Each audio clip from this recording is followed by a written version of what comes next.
why the Serbians they sieged Bosnia at that time, like Sarajevo? What was their motive? They wanted to divide Bosnia into two parts. But since you said that you have been in a war, right? Yes, I will. So maybe I would just like to know some stories from you. If you give me 5 minutes, like some historical background. I thought that to say you thank you and also maybe talk to you for 5 minutes. We are going to Mostar. Okay, thanks a lot. I do appreciate that you allowed me to park here last night. And since you said that you have been like in a war, Yes. so that is something that interested me, like here in the Balkan history. You do. Okay. So yeah, so I thought that before I go, I get some knowledge from you firsthand. It's like this Balkan history is a long story. Especially because the heritage of everything from different empires, like Roman Empire, then you had here Ottoman. Bosnian Kingdom, then Ottoman Empire, then you had Austrian Empire, then you had communists, and Yeah. Kingdom of Yugoslavia, communists, and so on. So you had always some problems between some people. Yeah. Those people who are making problems are mainly today politicians, you know. Yeah. And they are making their profit and everything on stupid people who are just looking like national questions, you know. Or it's not religious. Religious is something else. Yeah. It's, you know, whoever is a religious guy, he is a good guy. He is not, what should I say? If you say, I'm going to come to you to kill your children in the name of my God, who are you? This is not true. You are not a believer, you're Yeah. nobody, you're just lying. Yeah. So, you know, the first step of the democracy is to choose your own way, then you can choose your religion. And then if you choose the religion, you know, be polite to everybody. Yeah. I'm sorry, I do smoke. No, this is okay. You're Muslim, right? Yes. Alhamdulillah. So, I mean, you said that you were in a war like for 700 days in the combat? Yes, I was a soldier Um, of Bosnian army. Of course, in order to okay. So, it started in 1991 or 1992, like it was? Here in Bosnia, 92, in spring of 92. In the beginning of April 92. So, But basically it started before, not the war, the tensions. The tension between different parties and people. And you know, the war started first in Croatia, 91. when they wanted to And separate from Yugoslavia. 91, yes, Yugoslavia was falling apart. And why was it falling apart? Because of some National, Okay. I will tell you. You know, Tito was a president of Yugoslavia. Tito gave amnesty to the nationalists, Serb nationalists, during the Second World War 2 times. 1943, 1945, they fought with Germans against others, and they were killing other nations, other religions, especially Muslims in eastern Bosnia and Croats here in middle Bosnia. And what he did was then he gave them basically space to turn over from Nazis to communists. So there were a lot of them in Communist Party of Yugoslavia. So they were just waiting for one thing, to try to do Big Serbia again. Because they had a plan from 1812, after the Second Uprising against Ottoman Turks, to make Big Serbia, you know, Big Serbia. Okay. So they were working on that issue for 200 years. Okay. So finally, one part of that project of Big Serbia was the war in Croatia, war in Bosnia. So because of that, mainly. Because the country of Yugoslavia was falling apart. Slovenians They started. They started. Yeah. They left first because they are not in so-called frame of big Serbia. So Slobodan Milosevic, the Serb leader, They say it's okay. had an agreement with Janez Janša. They had war for 10 days, 2 weeks. In Slovenia, then a peace agreement in June 1990. All the army from Slovenia had to retreat back to Croatia and Bosnia, and you had free border lines of ex-Yugoslavia and Slovenia towards Italy, towards Austria, towards Hungary. So a lot of people came down here. I mean military people, Yeah. soldiers, locals and everything. And they started to make some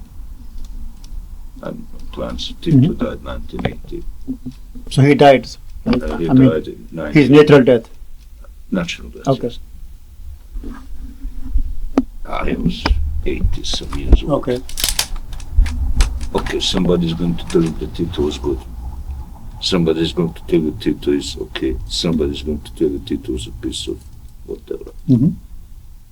Because it depends from what he did to a family. Okay.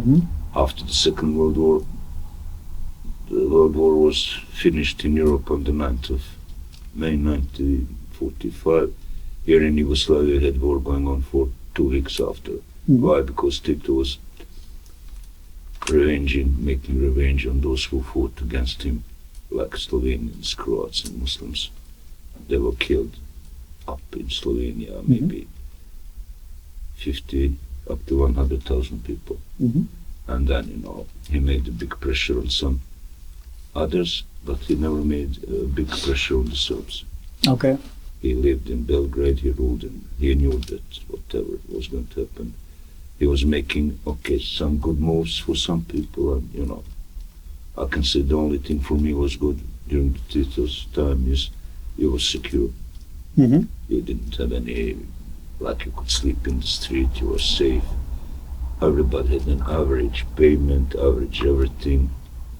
Just the communists had it better than others. And then, the main thing is I was young.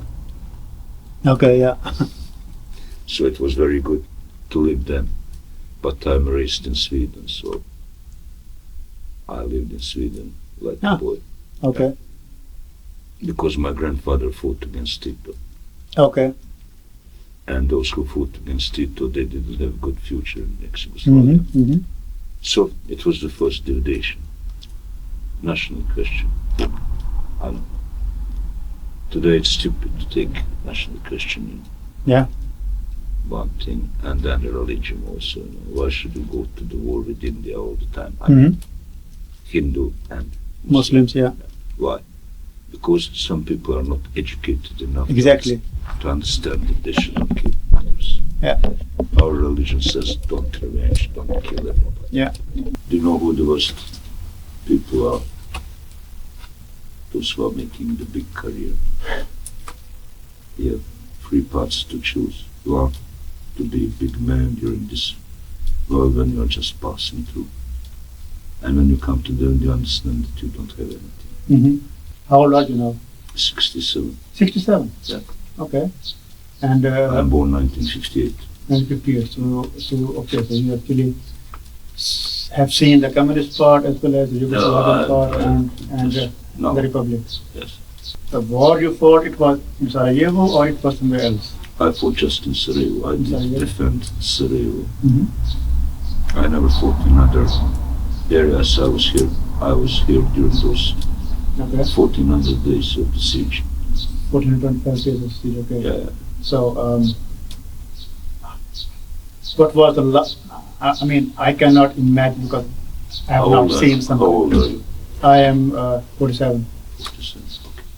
So, how was it like to be in that siege when there is nothing coming in and out and soldiers are around? This is my documents from the war. Wow. These are all the documents from the military. Yeah, those are my documents from the period of the war. All of them, which I had ready for the first 2.5 years of the war, maybe until 94. Here, where are you in these photos? Like, it is in a tunnel, or where is it? It's down in the city. The black and white photography, the guy with the glasses. The guy with the glasses. The guy with the glasses. This one? Okay. I'm smiling. Okay. Yeah. That photo, the last photo is when we were keeping, when we had janaza for our president, Alias Begovic. funeral. Why the Serbian they sieged Bosnia at that time, like Sarajevo? What was their motive? They wanted to divide Bosnia into part army, which was Yugoslav People's Army, but after a while they just became the Serb army, and they had a lot of weapons and ammunition. They were fourth army in the Europe by the strength. Just Serbs. the Serb army. After Germany, France, And UK, and then Serbs. That's or not Serbs, basically it was Yugoslav People's Yugoslavia. Army, but for 9 years all officers who are not Serbs are almost leaving that army. In the end, when the war started in Croatia and so here in Bosnia, the officers are mainly Serbs. So they took side of the Serb forces. Or in Bosnia, they fought first against us. They said that they are neutral, but the 10 days after the war started, Yugoslav army just changed insignia. Instead of the red star, they had the Serbian flag. Okay. So they gave the all heavy artillery to the Serbs. And Serbs shelled the city every day. They shelled it from the 6th of April every day during the summer, fall of 92 until the New Year's Eve 93. Yeah. Then winter was a bit slower than in the spring, summer, and fall of 93 they were shelling again all the time. And then just the summer of 94 was a little bit calmer. Then summer of 95 was very hard because the Serb forces have done a genocide in eastern Bosnia in a small city called Srebrenica. When they did it during July. 8,000 people did. 8,636 men and boys. And that part, or that city was called by UN safe haven. It was not safe haven. They just left them. So when the Serb forces entered the city, they made some kind of revenge. The main commandant or commanding officer, when he was entering Srebrenica, he said like this, you have a footage on TV. He says like this, finally it has come the time so we can make the revenge on the Turks after 400 years. Okay. They were not Turks, they were just Bosnian They were people. Bosnian, yeah, the Civilian people. Yeah. There were no army. The army has retreated back from Srebrenica maybe 2-3 weeks before. So you never had a battle for Srebrenica. They just entered. And the battalion which was keeping, they were Dutch. They did nothing, The Serbs started to kill, to, take women and young children to the buses, and boys and men, they were taking aside, and they were taking them to some, let's say, concentration camp. something like that, for a while, 2-5 days, then they would divide them and they would take them to the places where they killed them. You have also footage about that. There is a unit from Serbia, they call themselves Scorpions, Red Berets. They came to Bosnia from Serbia and they were taking with the truck 6 young boys, 22 years old. And those boys their arms, hands are tied with wire behind the back. They're taking them out from the truck and they're shooting and killing them from the back.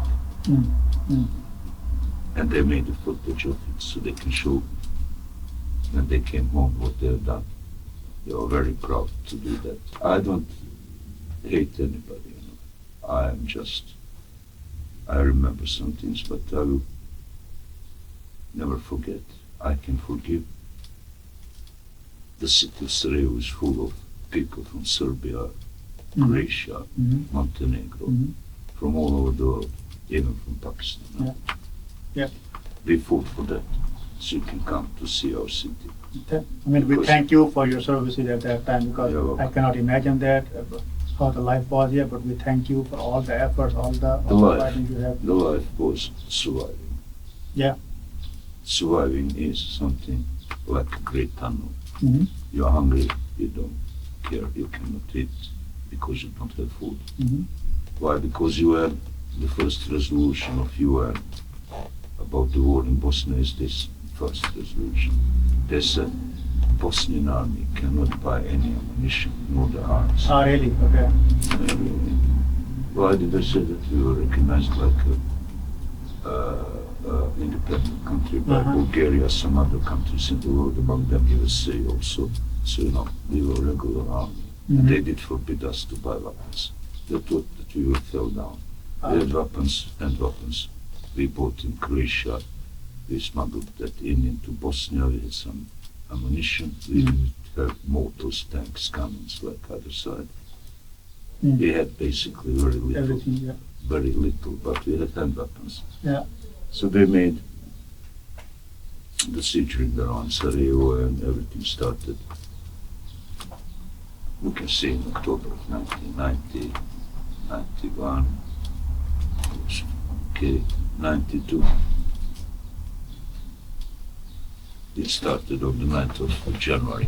The Serbs said that they made their own army in Bosnia. They called that army Serb Bosnian Army. And they called another thing, they said we have grounded something called Bosnian Serb Republic in Bosnia and Herzegovina. So we had a referendum on the 1st of March 92, and we were voting for just one question: would you like that Bosnia becomes independent? So we voted, like 60% of the people that had right to vote were out voting. 1900 hours, 7 o'clock in the evening, the result was like 99% were for independence. Yeah. And then everything starts that night. You have the first barricade, and that barricade was going on during the whole night long, and after negotiations they went over the river of Miljacka to an area called Grbavica, and they took it like with the force of arms. They occupied that area for 4 years. So it was inside Sarajevo, otherwise the siege ring was out on that mountain there. We were hungry. We got some help from UN, but not so much, not enough. But when we did the tunnel was done or dug under the airport of Sarajevo, which was under control of UN. So through the tunnel in the end of March 93, we were able to bring in some food to take out some sick and wounded people. Otherwise, when you wanted to take in or take out anything, you had to go through the Serb checkpoints, and then they could do whatever they wanted with The it. Serbs did not know about the tunnel. No, not in the beginning. Afterwards they knew, but the tunnel had many entrances or exits. They have a museum down there, they call it tunnel. So if you go down, you can see. You can even walk through a part of the tunnel which is still in function. Yeah, this tunnel was built during the siege. Yeah, during the siege, Okay. of course. They started to dig tunnel in the end of 92, beginning of 93, and it was done 883 meters from two sides, Okay. from Sarajevo and from outside of the siege ring. We call that area Hrasnica, it's a suburb of Sarajevo. Okay. What was your question? Do I know the meaning of survival? Yeah, you have it in your backbone, in your DNA. Yeah. Like a human being, all of us are just Homo sapiens. Mhm. You know, Homo sapiens is here on this planet for 4,500,000 years. Mhm. And you have a print in your backbone which says that you are a hunter. Why hunter? Because you have to find food for yourself and your family. Mhm. Then you are a warrior. You have that print because you are going to, you know, take care about your family, defend it in the case of an attack. Then you can be a poet, you can be whatever, but you are also a killer. Mhm. Yeah. If you need to kill hundreds of people to survive, you will do that. Yeah. Defense. It's because that they are like a breed, egoistic and selfish. Mhm. But to understand those things, you have to be under high pressure. Yeah. Some people never understood it, but you know, it is like that. This is a civilization which is falling down. Mhm. It's too materialistic. Yeah. Too I mean- materialistic, and there are too many people that say they are going to take care about everybody. No, they are not. They're just taking cannot care of about themselves. themselves. Yeah. You know, the plans, it's okay. I will not talk about the politics of Yeah. today, but you see, every leader is going to say, oh, like some of them are doing today, you know, you have two wars close to Bosnia, one in Ukraine, one in Palestine, then you have Mhm. the third one close to you. India, Pakistan, Yeah. then in Iran and Iran, US. Yes, yes. So you will have always some kind of pressure on us, Yeah. average people. Why? Because some people are making too much profit on something called war. Yeah. So as long as they are making profits on the war, we will have war, Mhm. smaller or bigger ones. How was the life during the siege period? Like people who are living here, so how did they survive? I mean, And we got some humanitarian aid from UN. They did send some food to us, and we were given from time to time some food on the ration card. Mhm. And it started in July of '92.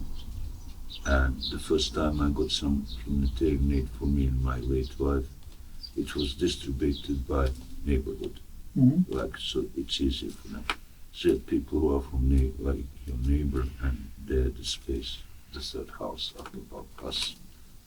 And you are going to that place, and you have your ration card. And the first time I received 2 cans with corned beef, cold can. You never know when they are producing that or Mhm. when it was from which country. 2 cans of mackerel, fish. Us Bosnia, we don't eat fish. Mhm. We are islanders. Yeah. So, but we learned how to eat fish. Then I got 400 grams of macaroni, half kilo of beans, 250 grams rice from Pakistan. I did get 250 grams of sugar, bouillon, you know bouillon. Mhm. Bouillon, yeah, Bouillon, the yeah. cubes. With 1 cube like Yeah. this. We did got some powder milk, 125 grams or something like that. And I don't remember, not much more. When I was living in that space, I asked my friends here, neighbor, how long time? They said, we don't know, maybe 4 weeks for you and your wife. Ah, okay. How did we survive? Like a soldier, I had every day in combat, right to get some food. American soldier portion for 1 day. Inside you have main meal, you have crackers, you have pumpkin, you have jelly, you have juice, you have coffee, milk, smoke, Mhm. and so on. So we will never eat the main meal. Mhm. We will take it home so our wives or sisters could do meal for the whole family. So in the end, you are not eating too much. You are used to get, hungry. Yeah. And you go like this. In the morning, I will say, okay, I'm hungry. I will have something to eat in the evening. The evening comes, you take a sip of water and you smoke a cigarette and you say to yourself, okay, I will have a breakfast tomorrow. Mm. Tomorrow you are in the barrack and you have a slice of bread like this with some, I don't know, not butter. And you have milk, but milk is powder milk, and it's Okay. not 100% milk, it's more water. Mhm. So after a while your belly becomes smaller, and we used to eat everything like grass, some type which we know how to use like food. Mhm. Even when you're up, you pick some fruits, whatever. UN soldiers came to help us, Mhm. but some of them were selling food to us. Okay. So they made an advantage of it. Mhm. They made money, but we were glad that we could buy food. So the prices for the food were very high. Mhm.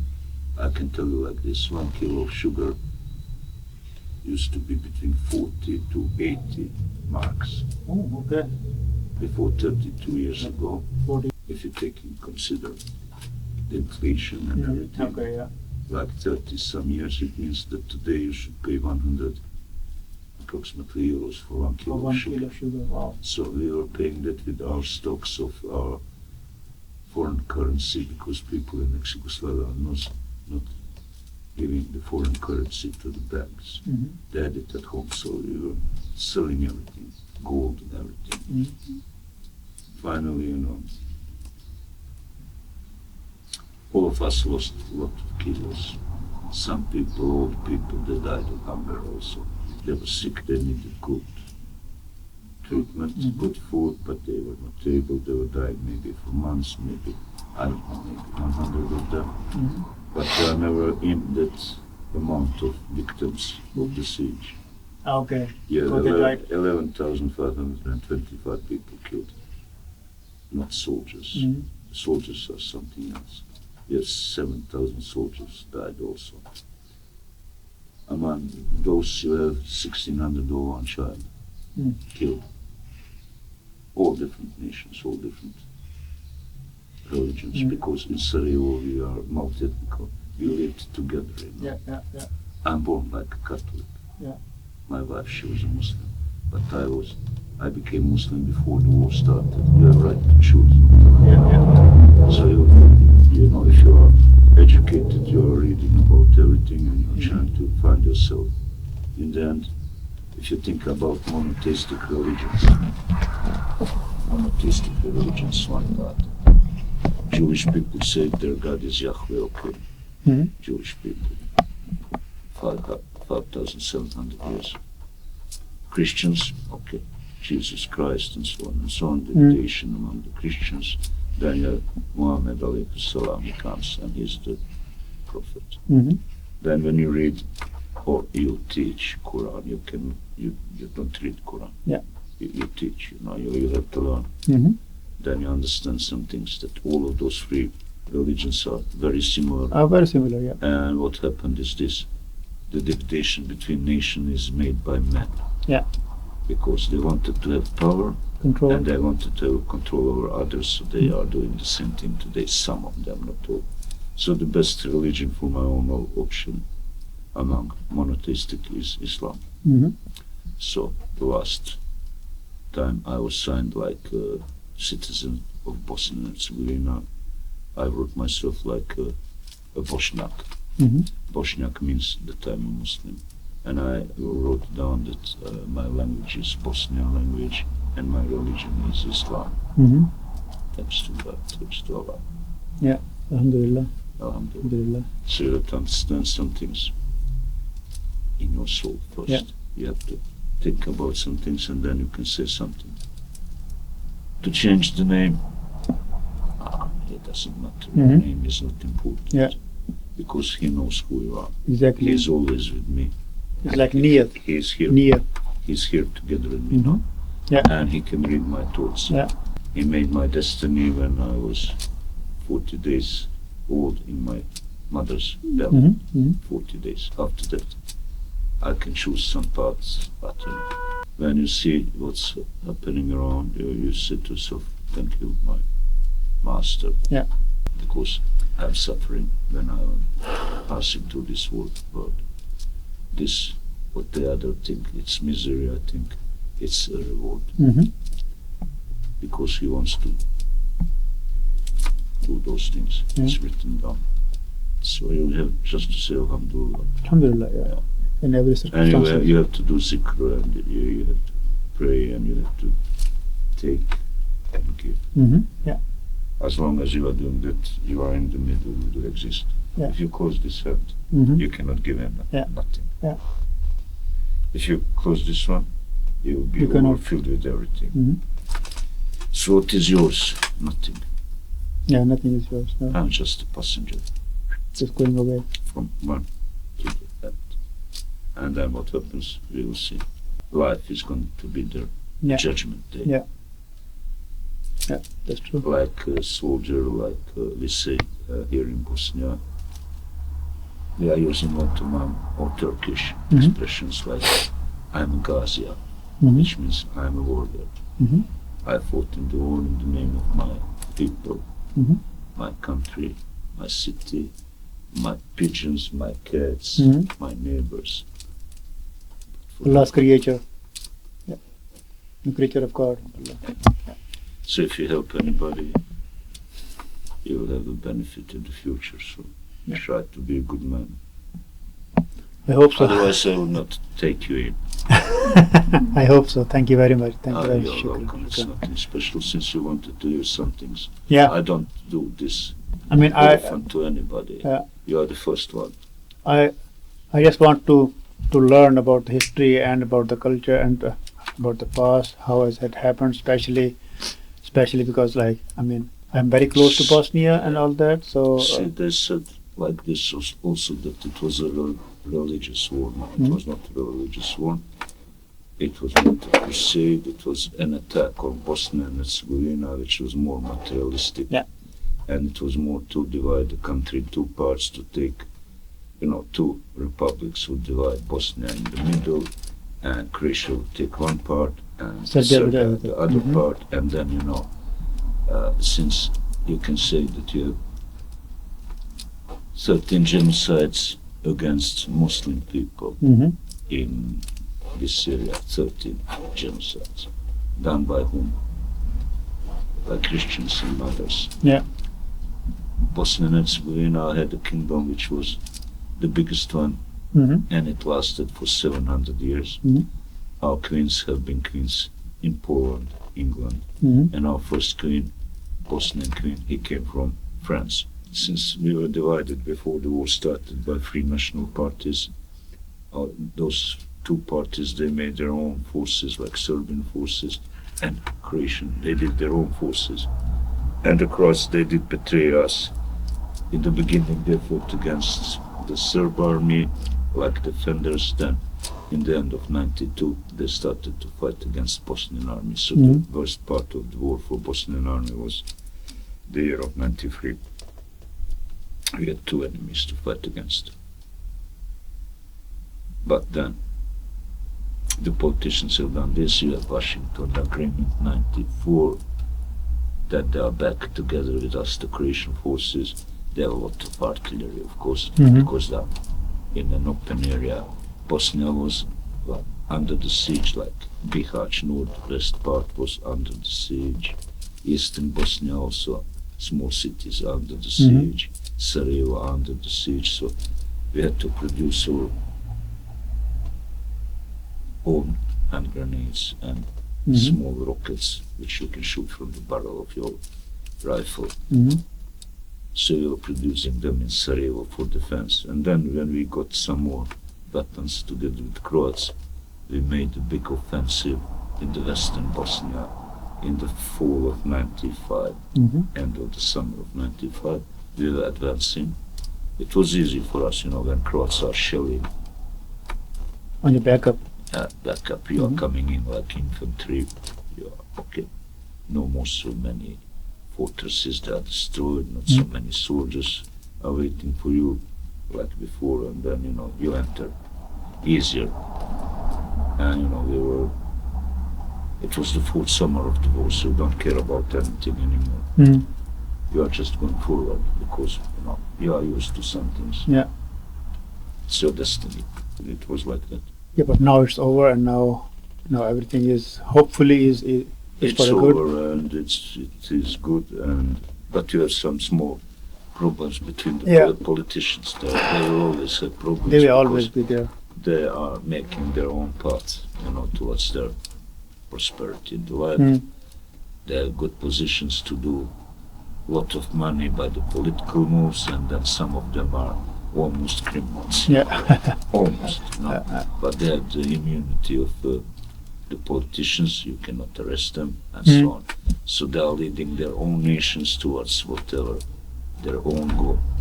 Because I don't care, you know. Yeah. This is Bosnia, this is Sarajevo.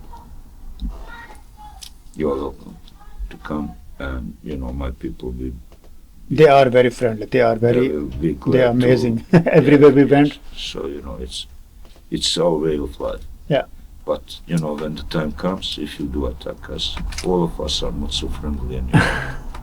We are No, to die in the name of our country, we in are. the name of our God, whoever it is. Yeah, exactly. Thank you very much for your time. You're welcome. Thank you very much for. You're Yeah. welcome because you are interested in those things, you know. No, I mean, I'm a student of history, so I want to learn and know wherever I go. So, and by travel, I learn a lot of things that you cannot learn in the university or the Of school. course. So, while traveling, I speak the languages, I speak the history, I know the history, I know everything. It's like this. The whole life is a school. Yeah.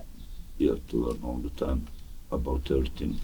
As you grow older, you have more knowledge and you have more experience. Mhm. It's easier for you to learn about some other things. I'm an expert in various things, but I'm going to become blind, and I'm not afraid of it.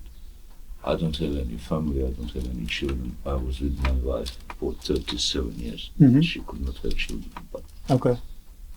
I have a lot of children Yeah. because I was working pro bono for some NGOs for the children with special needs. Mhm. Today I have a young family. She's the daughter of my late friend. He died before 10 years, now she's 31. She has 2 children. I help her, she helps me. Okay. You know, inshallah, we say Inshallah. everything is going to be She okay. comes here to help you out with things. Not very often, but she does. She helps me with some things which I have to write, and she cleans my house from time to time.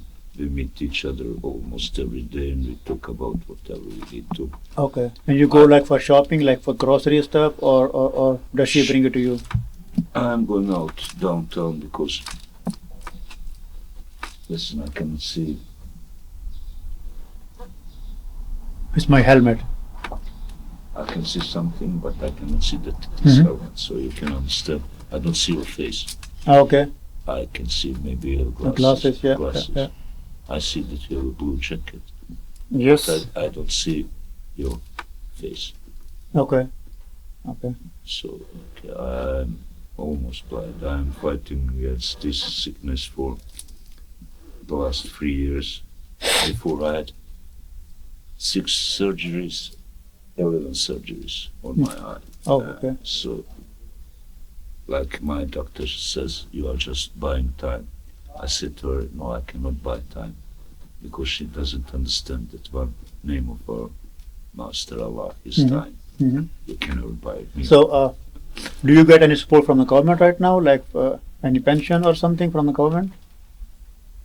I do You do? Yeah. Okay. nothing special, Yeah, I mean, something. something you get from the government. Okay. I am retired before the time I should be retired, so I have Okay. a very low pension. Mm-hmm. I have some kind of help, but I'm trying to work with some people also, so sometimes I do earn some money and I survive. Nothing special. Mhm, I'm a very rich man. Alhamdulillah. I mean rich with With history, with everything. with like your this. knowledge. But with the monitor, I'm something where down in the middle. Mhm. Sometimes I don't have enough money to do some things, but I said to myself, the money will come and go. Yeah. And it comes. When you need the money, it does send you the money. Yeah. In various ways. Mm-hmm. This is what I have learned so far, that And, I have done so many things, and I know that when there is something I need, Yeah, it will not come the moment I need, but it will come at the right moment when I would actually need it. yeah, of course. I didn't invite you inside because it's not so. No, it's okay. I mean, you gave me your time. That's the best thing. Thank you very much, Mr. Murad. You're welcome. Murad, Stay healthy. Assalamu alaikum. Inshallah, we'll see you again. Inshallah. Inshallah. Assalamu alaikum. Have a nice day. Thank you. Thank you.